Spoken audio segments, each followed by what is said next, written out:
జొన్నవాడ శ్రీ కామాక్షి అమ్మవారి ఆలయంలో ఆధ్యాత్మిక శోభ నెలకొంది.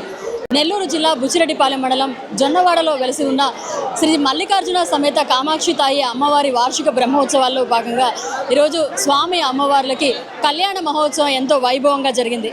ఈ కార్యక్రమానికి నెల్లూరు జిల్లా చుట్టుపక్కల గ్రామాల నుంచి ఎంతోమంది భక్తులు పాల్గొని స్వామివారి కళ్యాణాన్ని తిలకించారు. మంగళ వాయిద్యాలు, ప్రత్యేక పూజలు, కళ్యాణ మహోత్సవం నడుమ ఈ కార్యక్రమం ఎంతో వైభవంగా సాగింది.